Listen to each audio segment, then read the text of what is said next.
But doing fewer things really, in my mind, comes down to living order, the ideal of order, which does mean prioritizing how many things are truly important and then trying to be narrowing down that number. He says that he talks about having a mission in your professional work and that you can basically have 2 or 3 missions. So his is to write quality books and do quality like academic work in his role as a professor at Georgetown. Okay, well those are 2 main missions that he has. And then, he adds on a podcast and there's some other things. So that's like maybe 3. Okay, I think that sometimes people have enough flexibility that they can say that right now, this is the main thing I'm doing, or these 2 main things. And then he says, within them, you're going to have projects. And a project he defines just like we do in optimal work. It's basically a task that will take more than 1 hour or more than 1 sitting to be able to do. And he says that you should basically have 1 of those a day. So try to just have 1 important thing a day. So if I would be, writing the anxiety class, then I wouldn't on that same day be, preparing a podcast and recording a podcast. Now I have to say that I actually think as long as to me, it's way more important to have rhythms, which kind of gets into the next point, than to say just arbitrarily limit the number of things you work on in a given day to just one main project. Right. And I was going to ask, does that mean after we're finished recording that I should take the day off? Right. Yeah, probably. Sure. If you need time off. Okay. So yeah. The second thing that he talks about of working at a natural pace, that's arguably more important, I think, because if your pace is sustainable, well, that deals with the issue of, are you doing too many things or not? Are you doing too many things in a day? For me, I found that I have like a really great pace switching between my work, seeing patients and doing mentoring, coaching, and then teaching in the med school, and then, writing things like the anxiety class, and then doing podcasts. So I have a very nice, kind of rhythm I have for how I go about, and that makes it so much easier to get more accomplished. I love being able to work in little bits of time on different things. Now, by little bits, it might be 45 minutes or an hour, trying to advance things bit by bit. I noticed when I was doing the anxiety class, looking back on the versions in Google Doc, it was impossible because I think that there were so many things I did in the little bits here and there as I was working on things that you end up with like 1,700 versions of a document. And it's just impossible to be scrolling through.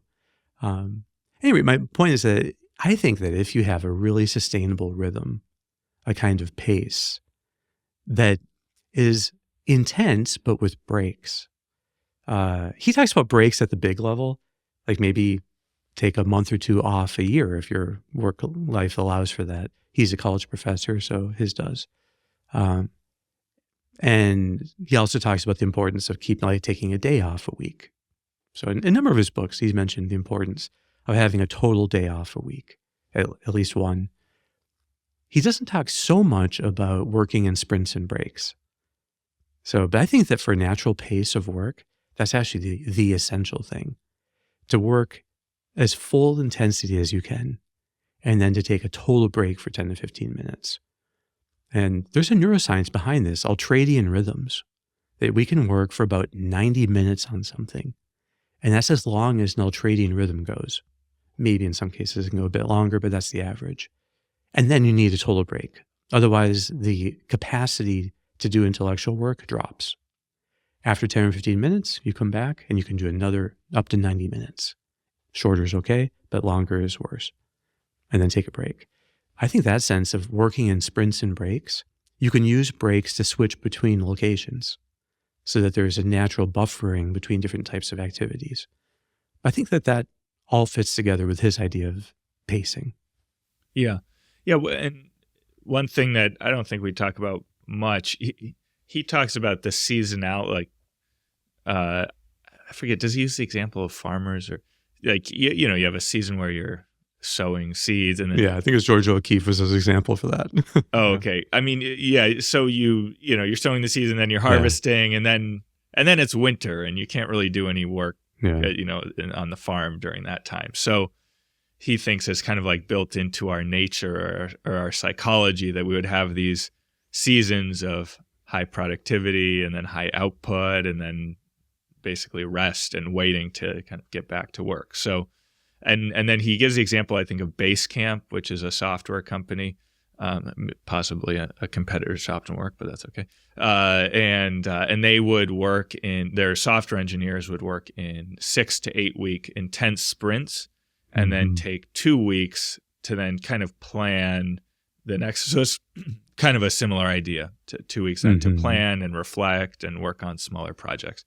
So you just get this sense of how important is that to you, Kevin? I don't know. Is there any scientific research into that having these rhythms over the course of weeks or months or years is important? I haven't seen anything on the topic of like seasonality per se as a concept.